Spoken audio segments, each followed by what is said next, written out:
So we have a few partners that are going to come out today to speak and answer any questions. We'll have members from the Secret Service, from the Milwaukee Police Department, the Mayor of the City of Milwaukee, Cavalier Johnson, members from FEMA, from FBI, from the Milwaukee Fire Department, and from the Milwaukee County Sheriff's Office. We will begin with remarks and then move into a very brief Q&A. A couple of ground rules. This briefing is only about updates to the RNC security plan. The individuals speaking here today are not in a position to speak about the incident that occurred yesterday in Butler, Pennsylvania. We'd like to keep the conversation and the questions on topic in order to make the best use of your time. Questions about the incident that occurred yesterday in Butler, Pennsylvania should be directed to the Secret Service's press office in Washington, D.C. A couple of ground rules. One question and one follow-up per outlet. Please name yourself and your outlet before you speak. And with that, we're going to go ahead and get started. So starting with the Secret Service's coordinator for the RNC, Audrey Gibson-Cicchino.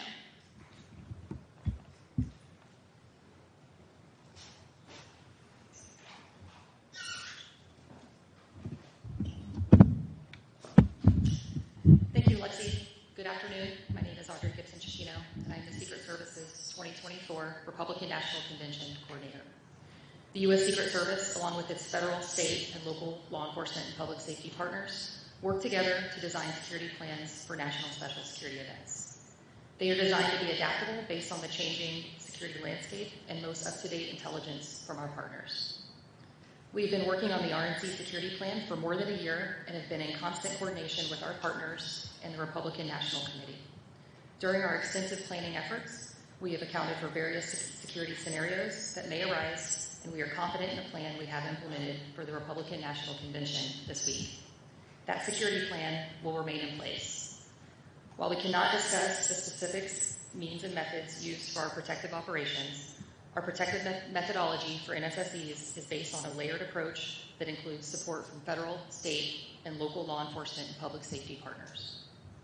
We will continue to assess the security environment and adapt our security measures as appropriate.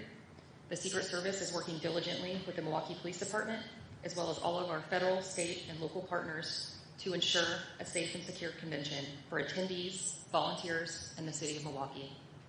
I'll now introduce the Mayor of the City of Milwaukee, Mayor Cavalier Johnson.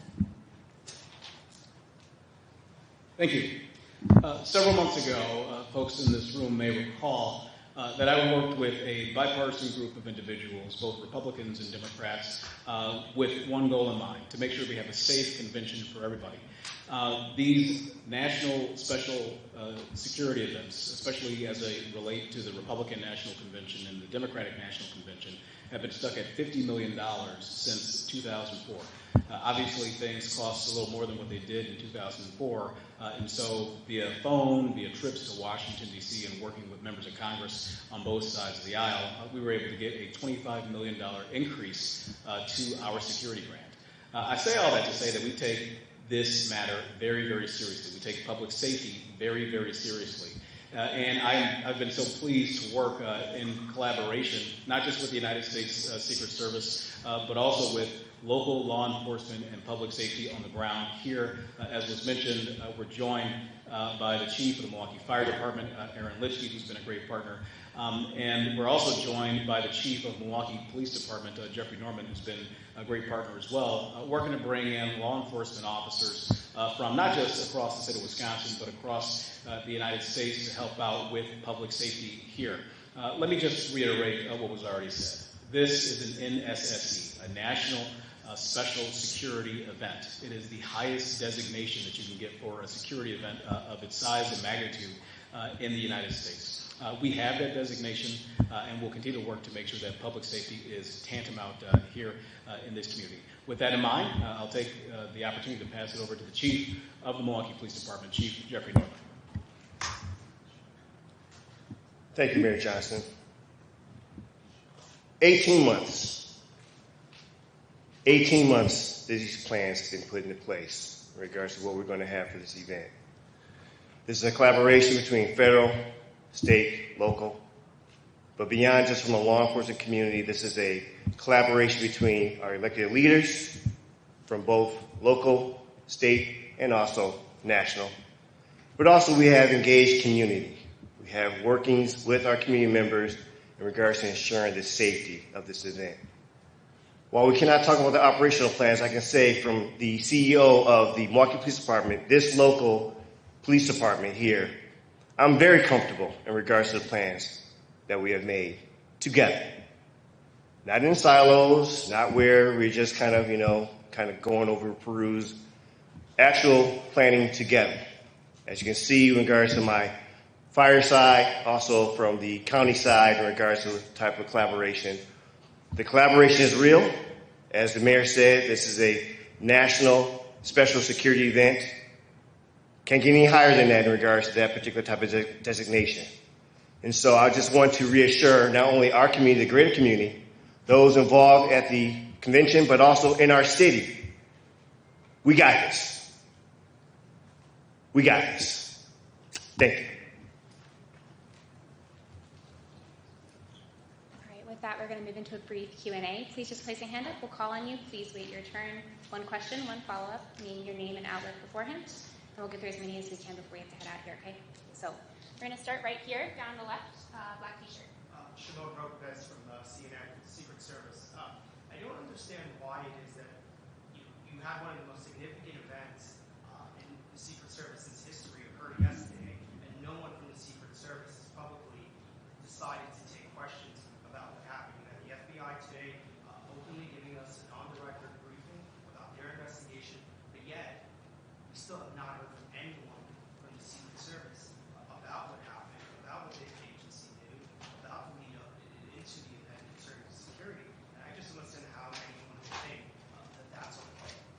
So my role in the Secret Service is the RNC coordinator, so that is my purview. Any questions regarding yesterday's event can be directed to our Public Affairs Office out of D.C.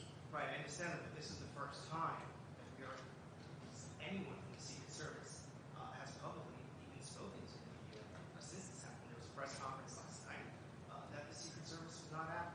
The state officials and the FBI was there, but yet the Secret Service has been absent as a result of that. You just raises all sorts of questions about why the Secret Service is not willing to answer questions. So again, I'm the Secret Service's RNC coordinator, so I can speak to the RNC security planning. I'd refer any questions regarding yesterday's incident to our DC Public Affairs Office.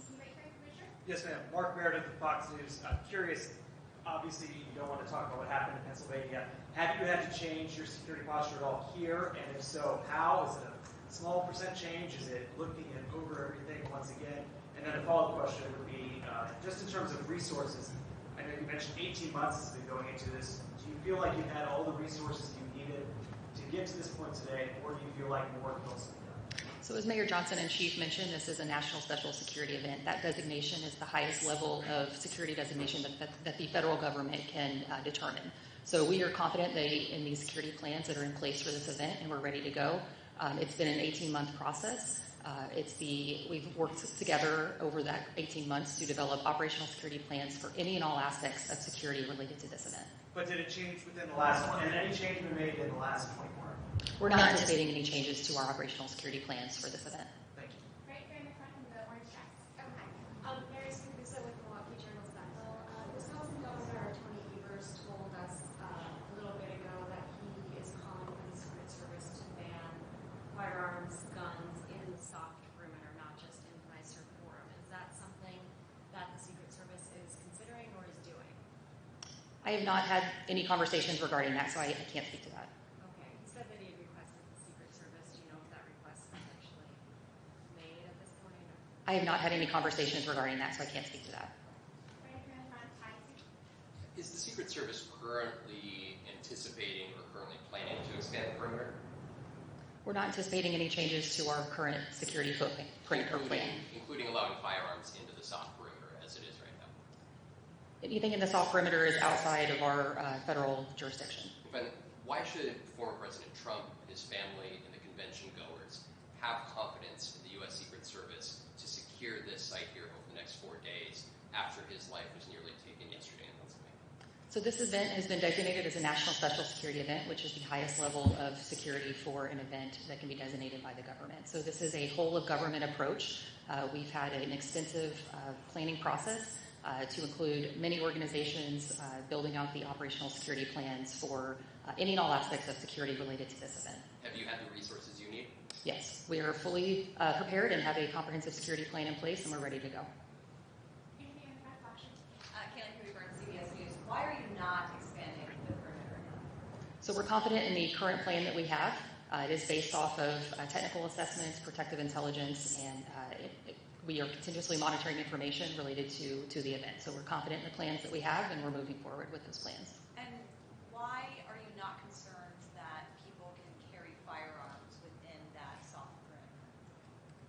So again, the Secret Service inner perimeter is our primary jurisdiction, so I would defer any questions related to outside of that zone to my partners here on the stage. Yeah. So one of the things I've understood in regards to the inner perimeter, it's the largest inner perimeter that has been part of the convention, to my understanding. Maybe I have to get that clarified. And so that is one important point to be able to understand in regards to what that level of security about what the inner perimeter looks like. In regards to the ability to carry a firearm outside of the inner perimeter, again, our state law allows for the particular right to carry a firearm. We as a city cannot legislate out of that, and I don't know if our mayor wants to speak on that anymore in regards to that. And so for we, in regards to our law enforcement aspect, we have to operate within those guidelines. Unless it's something that is against state law, we have to respect Second Amendment right. You carry your firearm, especially in regards to open carry or carry and conceal if you're licensed. And so that is a, again, issue that we have to navigate. And I will say this, and I've said this many times, as that is your right, please exercise your right in a responsible manner. Please ensure that the behaviors that we would like to see for those with that responsibility aligns with that responsibility. The Milwaukee Police Department will not tolerate any particular behaviors outside of what is legally allowed in regards to that right. Thank you, Chief. And just to reiterate what the Chief said, local ordinances in the state of Wisconsin do not supersede state law. Wisconsin is an open carry state, and therefore the city of Milwaukee and no other jurisdiction in this state can supersede that state law. Folks should be aware, though, that proactively before the convention gets started, we did take action at the local level to ban items that we could ban. So we used our authority already at the municipal level to take that sort of security precaution that we were able to do. But in terms of banning weapons in the outer perimeter, that is not within our purview because of state law. Dan Simmons with the New York Times for the Secret Service.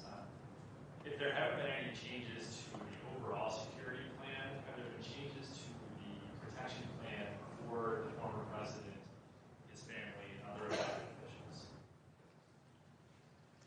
So I'm the RNC coordinator, so I can only speak to the National Special Security event. The plans that we have in place will continue as is, and we're confident in those plans.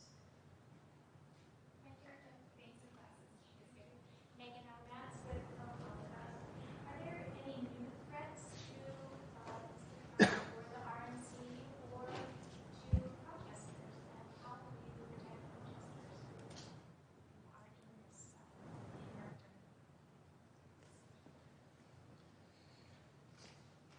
Good afternoon, ladies and gentlemen. I'm Michael Hensel. I'm the special agent in charge of the FBI for the state of Wisconsin. For your first question, the men and women of the FBI in the state of Wisconsin who work in our 6 offices, along with the assistance of our 56 field offices across the United States, and our domestic and international federal partners, have worked over the last 18 months to take information in, intelligence in, evaluate that information, and then disseminate it to both our state and local partners to address any threats.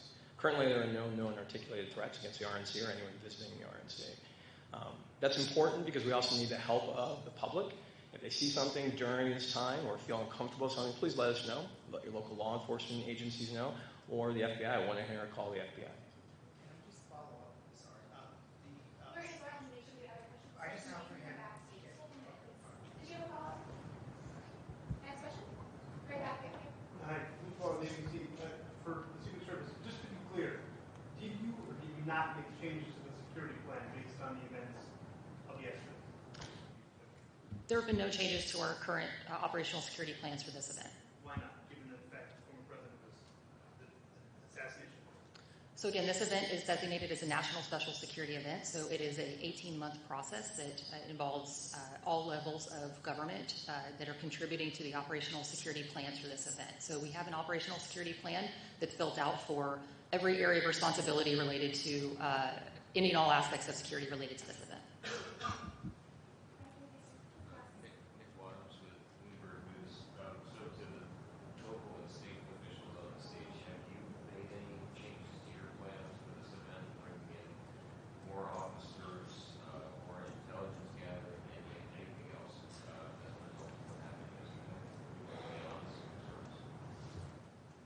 I can just reiterate what I said before in terms of what the city of Milwaukee has done. Our council, in conjunction with me, passed and signed a local ordinance to make sure that there's more protection in the outer perimeter as it relates to officers from across the state of Wisconsin or elsewhere coming in to assist with public safety around this. I've deferred to Chief Norman. No change.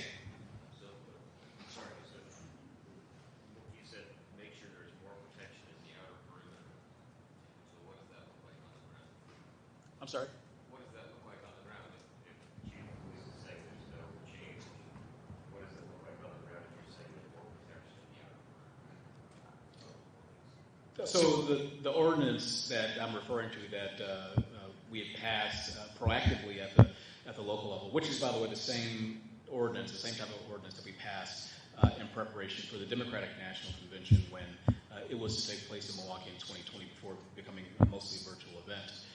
Is an ordinance that does not allow individuals to bring in into the outer perimeter hard items like cans, like bottles that are filled, other hard objects that can be used as projectile weapons and things like that.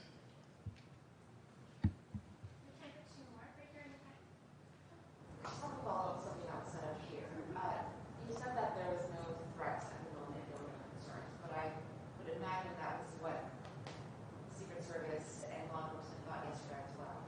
Are there changes to who you think or what you think threat actors are, and are there any worries on campuses?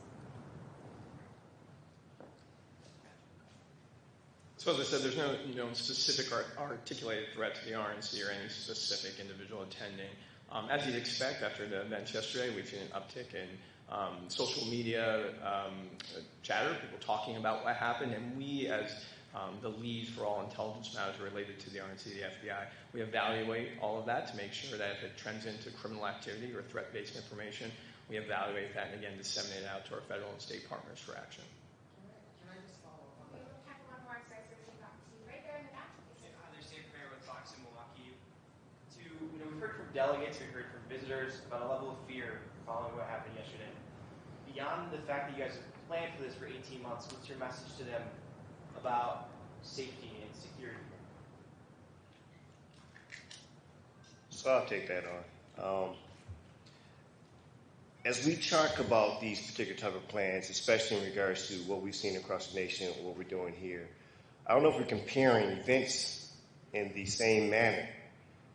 What we've seen in regards to the past are, again, rallies or town halls. They don't receive the same level of support this event receives.